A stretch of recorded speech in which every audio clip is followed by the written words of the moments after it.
Have you ever heard stories about pets acting weird right before an earthquake?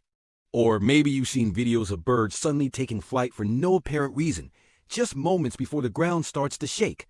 It's not just a myth. It's a phenomenon that has fascinated people for centuries. So, what's going on? How do animals seem to have this incredible sixth sense for natural disasters?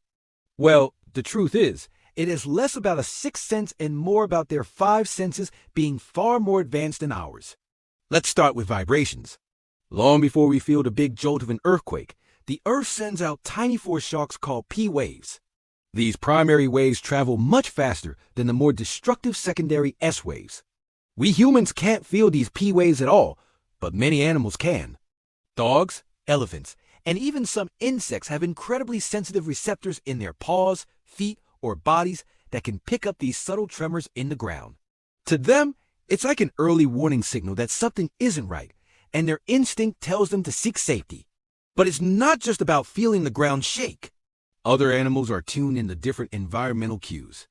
For example, some scientists believe that certain animals can detect changes in atmospheric pressure or even shifts in the Earth's magnetic field that occur before a quake.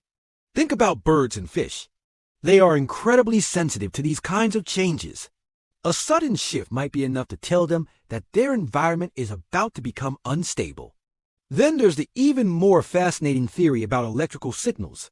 When tectonic plates grind against each other deep underground, they can release charged particles into the air. This process, called ionization, can create strange electrical fields. Some animals, particularly those that live in or near the ground, like snakes and toads, might be able to sense these electrical changes.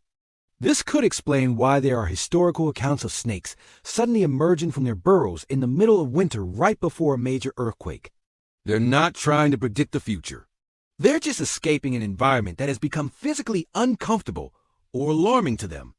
While scientists are still piecing together the full picture of how all these mechanisms work, one thing is clear: the animal kingdom has its own highly effective, built-in early warning system. They're tuned into the planet in a way that we've lost touch with. So, the next time you see animals behaving strangely, it might be worth paying attention. Nature might be trying to tell us something. It is a humbling reminder that there is so much about our world we still don't fully understand. Thanks for watching. If you found this as fascinating as I do, don't forget to hit that like button and subscribe for more amazing insights into the natural world. See you in the next video.